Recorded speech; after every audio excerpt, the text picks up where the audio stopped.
labiau apsvarstytų šitą temą, kaip dėl rezoliucijų arba tolimesnės veiklos. Kitas variantas, galbūt galėtumėm diskusiją organizuoti anglų kalbą, įtraukiant estų dalyvius, kurie turi patirties, aišku, šitoj srityje, ir lietuviai, kurie lyg ir norėtų, bet lyg ir turi argumentų, kodėl tai yra negerai, ir tada gal gautųsi dar vaisingesnė diskusija tokia. Tai jeigu turit kokių minčių, dar irgi prašom pasakyti. Šiaip tai apskritai kviesčiau drąsiai pasakyti, kad klausimų nėra, savo minčių irgi nėra, taip kad pabandytumėm išsiaiškinti šį vakarą iš tikrųjų iki galo šitos klausimus. Tai gal bandykime tada padiskutuoti dėl to, kad aš Darius Zanuakas, aš su Emiliu mes kažkur atvažiavome Londoną į Open Government Data Camp konferenciją. Ir man toks komentaras, pastaba būtų, kaip aš žiūriu šitą klausimą. Iš tikrųjų, aš matau dvi problemas. Aš nesu nei kad ir labai prieš e-balsavimą, nei labai už, aš matau iš tikrųjų du čia klausimus, kuriuos reikėtų kažkaip visiems atskirti pirmiausia, nesuplakti vieną, nes kai suplakama, tuomet vieni kalba apie vienus dalykus, kiti apie kitus ir tuomet nerandamas bendras taškas ir negalima iššokti nuo išeities. Tai o tie klausimai, būtent, kurie susideda, tie du yra vienas, tai yra kokia nauda iš internetinio balsavimo, tai yra ar iš viso mums būtų, jeigu jis būtų padarytas teisingai, iki galo 100% teisingai, ar tai būtų kažkokia nauda, čia negirdėjom. Ir po to kitas klausimas, tai yra saugumą. Tai ar iš principo įmanoma padaryti saugiai, tvarkingai, be kažkokių šalutinių grėsmių, kurios tiesiog egzistuoja. Tai va šitie yra du klausimai, kurios visą laiką liečia vienas pusės pateikia kaip pliusus ir sako, kad mums to reikia, o kiti, kurie prieš sako, jie pateikia minusus iš to, kad yra kažkokios problemos būtent su įgyvendinimu. Ir kai suplakami šitie du klausimai, dažnai diskusija, tiesiog kaip griūtis nuo kalno rieda, neaišku kur. Kad šitie du klausimai būtų nagrinėjami atskirai, ir ne? Galimas, kad atskirtų žmonės ir labiau pasakytų galbūt, apie kurį klausimą jie savo nuomonę sako. Ir pasakytų ir vienu, net ir gal kitų. Tarkim, šito kreipimuose atveju tos rezoliucijas, tai aš suprantu, kad pliusai kažkokie balsavimai tikrai yra ir būtent jų pagrindų buvo ta rezoliucija išsiųsta. Bet įdomu būtų tiesiog sužinoti nuomonę, ar grėsmės buvo nagrinėtos, ar įvertintos, ar koks požiūris. Tai iš tiesų buvo diskusija ir buvo kalbama, kad parašyti rezoliuciją bet kokį internetinį balsavimą leisti, bet vis tik pakrypo klausimas būtent dėl saugumo.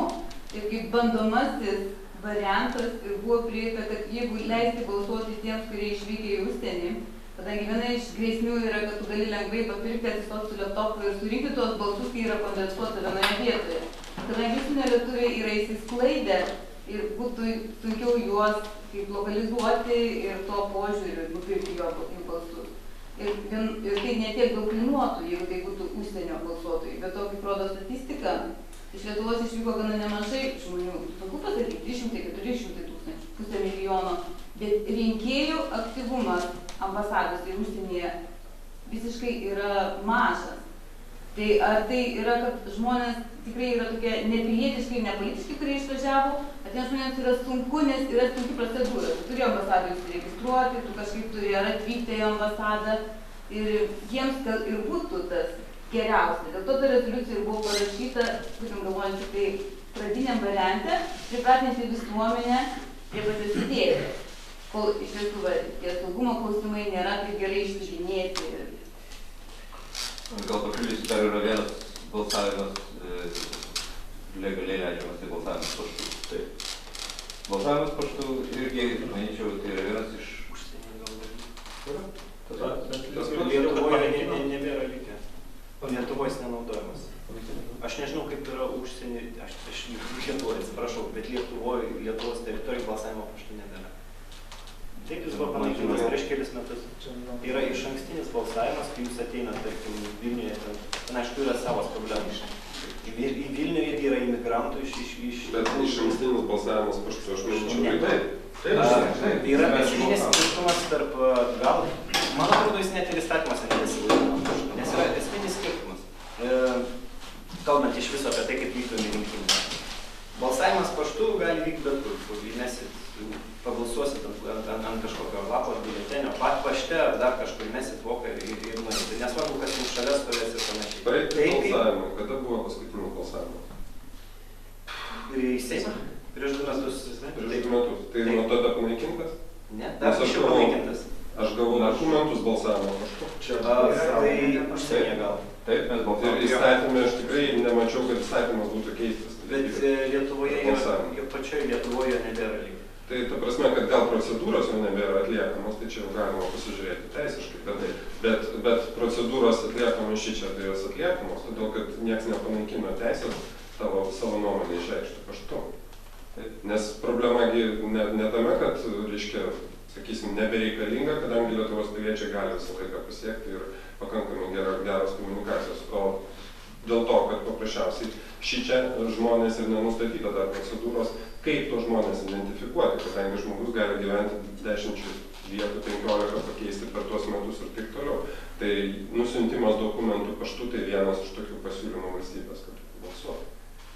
Bet tai, va čia truputį matas toks dalykas, nes kiek tenka stebėti, kaip labiau pradėjau domėtis, ką veikia valdžios įstaigos su demokratijos, su technologijų panaudojimu rinkimuose, tai iš vienos pusės ir tose konferencijose dalyvaujama, matau, kas yra Britanijoje, JAV ir panašiai. Mes turim nuostabią VRK svetainę, kur labai greitai gaunam visus rezultatus, rinkimus suskaičiuotus ir panašiai. Amerikai, pavyzdžiui, to nėra. Britanijoje, man atrodo, irgi nežinau, kaip yra, bet jiem yra sudėtingiau. Ten pilietinė visuomenė rūpinasi, kad tokie dalykai atsirastų. Bet iš kitos pusės yra taip, kad balsuoti užsienyje, taip išeiviai nebalsuoti, tai ką aš matau nuėjęs Vilniuje, nes esu registruotas Kaune, nuėjęs per rinkimus balsuoti, yra didžiulė eilė Vilniaus savivaldybėje, kur vyksta išankstinis balsavimas. Ir kam to reikia, niekam neaišku. Ten galėtų technologijas panaudoti tikrai VRK teisingoje vietoje. Kad tu nueitumė artimiausią apylinkę ir tenai parodytum pasą, užregistruotų tave, kad balsavai tenai. Šitoje vietoje kompiuterius pritaikyti būtų puiku. Kiek žmonių balsuoja, pavyzdžiui, paštu? Koks procentas? Ir kiek žmonių balsuoja, pavyzdžiui, kaip jūs sakote, išankstinį kojomis? Tai egzistuoja. Kiek? 1 procentas, 10, 50. Čia klausimas yra, sakysim, tai yra įėjimo. Londone balsavo apie 3000 balsuotojų paskutinėse rinkimuose. Kiek tiksliai yra statistika tiksliai? Yra statistika. Išplatinta buvo kaip minimum kokia 30 000 biuletenių. Aš gal taip sakysiu, kad mes gal apie naudingumą, aš nežinau, iš tikrųjų gerai buvo užsiminta, kad yra tos dvi sritys - nauda ir saugumas. Klausimas, naudingumas tikriausiai yra aiškus, tai yra nauda. Vis tiek, bet tokiu atveju mažiau, daugiau naudinga, bet tai yra geras, jeigu žiūrėti vien tik iš tos pusės, iš tos perspektyvos, nauda gerai, žodžiu, papildoma paslauga, papildoma priemonė, kaip balsuoti. Tikriausiai būtų gal kvaila sakyti, kad jeigu vien į tai žiūrint, kad galima rasti bet kokį minusą. Mūsų išleista keletą milijonų sistemų projektavimai. Na, viskas kainuoja, o galima iš tos pusės pasakyti, kad tai bus pigiau negu. Reiškia būdą ją įvysti. Tai va, tai čia jau saugumas. Tai va, tai jeigu aš galvoju, mes vadytumėm šitą iš tos pozityvios pusės. Aktualinis paštas Londono metropoliteno universiteto profesorius dirbo fakultės kaip pirmininkas, kaip projektuoti kompiuterinius tinklus. Aš gal tiesiog matau, taip mėtomės, man atrodo, dėl tos naudos galbūt taip galėčiau suformuoti. Šitam kambarį niekam klausimų nekyla, kad Lietuvoje ir kad Anglijoje yra daug lietuvių ir kitose šalyse. Ir jiem reikia sudaryti sąlygas lengviau balsuoti. Paštu? Ir kad jų daugiau balsuotų, ir kad jų balsuoja per mažai. O čia yra du skirtumai. Jeigu nenori balsuoti, nebalsuos per internetą. O paštu užsiregistruoti, problemos nėra. Paskambinė ambasadą, gauni voką, viskas. Aš turiu kolegą iš Lietuvos, su šeimai gyvena, ir jos sūnus čia gyvena. Jie nebalsuoja. Statistika iš 6 žmonių, tai 10% nebalsuoja. Čia iš tikrųjų yra kiti niuansai, aš kaip minėjau vieną kartą, kad mes renkam išįvėdant atstovą Naujamiestyje Vilniuje, kuris mums nėra joks kaip ir atstovas. Tai dauguma piliečių tikriausiai ir toj Lietuvoje, būdami gyvenami vienam mieste, nebalsuotų už kito miesto politikus, nes sakytų, tai jau kaip čia, kokia čia nauda. Tai norint paskatinti balsavimą ir pilietinį aktyvumą, tai gal reikėtų Prancūzijos, pavyzdžiui, modelių pasiekti, kur yra 11 skirta 11 parlamento vietų išrinkti būtent išeivijoje. Tai sako, juokauja, kad anglai turi atskirą savo net parlamentarą, o kadangi Londono Kensingtone gyvena yra ištisas prancūzų rajonas, tai jie išsirinks savo atstovą Prancūzijos parlamente. Tai gal tokiu būdu, kad ir vienas bent būtų atstovas, tai darytų tiek didesnę reklaminę kampaniją, tiek būtų tikresnis atstovas ir taip toliau. Klausimas nagrinėjimas jau daug metų pasaulio bendruomeniai. Problema yra būtent tas neaktyvumas, kad sudaryti vieną apygardą turi būti 38 tūkstančiai rinkėjų. Visam pasaulyje lietuvių kiek 15 tūkstančių, jeigu balsuoja, tai labai gerai. Tiesiog tada gausis, kad to žmogaus svoris yra per didelis Seime, kur yra didelė apygarda ir kur čia 11 tūkstančių tik įsirengia. Tai ne kiek balsuoja, kiek yra išeivijos arba piliečių ir reikėtų nuo to gal skaičiuoti, nes kitaip tai jeigu Lietuvoje nebalsuoja.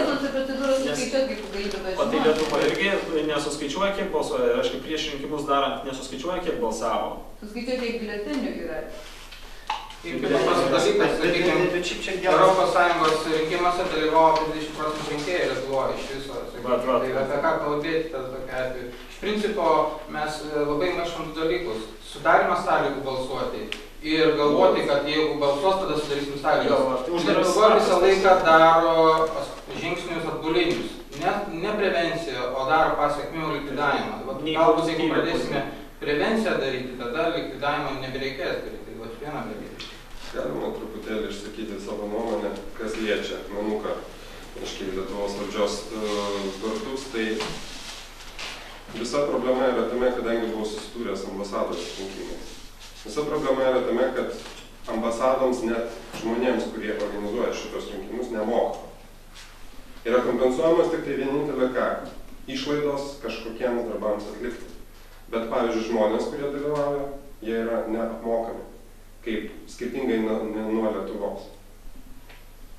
Tai Lietuvoje komisijų narius sako, čia nemokamai. Čia nemokamai žmonės. Tai Lietuvoje irgi labai gal tada pirmiausia iškeliam pirmą esminį klausimą sudarimą sąlygų balsuoti. Tai yra, kas sudaro sąlygas? Žmonės, kurie čia dirba šitą pastate. Aš galiu pasakyti tokį dalyką, kad tie, kurie dirba ambasadose, jie švenčia ir vietinius šventės ir Lietuvos šventės. Taip, ambasadų uždaryti, tai reiškia, jie turi privalumų. Jie turi privalumų, bet tuo pačiu... Apmokėtų pakankamai. Bet čia paprastai yra įtraukiama labai nemaža šiaip visuomenės dalis, ne vien tik darbuotojai, bet ir organizacijos atstovai ir panašiai. Tai Lietuvoje apmokama, kiek nes aš dalyvau tiek Lietuvoje, rinkimų komisijos narių, tiek čia. Iš tikro Lietuvoje šiek tiek finansavo, bet ten tie pinigai yra tokie simboliškai, kad taip sakant, kadangi komisijos nariai susidaro iš labai įvairaus rato žmonių, tai yra dažniausiai paprastai ne tie, kurie norėtų dirbti už tuos pinigus, o tie, kurie yra suinteresuoti ir būtų tikriausiai bet kokiu atveju, tai tie pinigai neturi esminės reikšmės. Ne, čia aš klausimą iškėliau ne dėl finansavimo, aš iškėliau dėl sąlygų sudarimo užsienį. Tai yra, kuo skiriasi Lietuvos rinkiminė apygarda ir rinkiminė komisija nuo šitos pačios komisijos užsienyje. Tai skirtumas yra pakankamai didelis. Čia atsakymas į klausimą, kodėl žmonių labai mažai balsuoja. Norėčiau papildyti. Todėl, kad nėra išplatinama pakankamai informacijos ir nėra pastangų dedama šitą informaciją išplatinti. Norėčiau papildyti, kaip tik kolega, kadangi patys irgi 2 kartus dalyvauja, aš 4 kartus dalyvau Lietuvoje rinkimuose, 2 kartus savivaldybių, 1 prezidento ir 1 parlamento rinkimuose. Vienoje iš jų buvo komisijos narių, kuris buvo atsakingas už prevenciją, aš turiu omeny, kai būdavo bandoma gadinti biuletenius, ta prasme, reikėdavo žiūrėti, kad vežant tos pačius biuletenius kur nors nenutemptų, nepakeisti kitų. Praeitais metais ir šitoje ambasadoje aš mačiau bent 5 vietas, kur galima buvo laisvai pakeisti ir balsavimo rezultatus. Jau vienas dalykas tai, kad nebuvo stebėtojų pakankamai ir buvo tik vienas vienintelis oficialus stebėtojas iš konservatorių partijos ir kaip nekeista konservatoriai laimėjo, ne? Čia irgi klausimas. Dabar, bet ne esmė. Esmė tai, kad net ir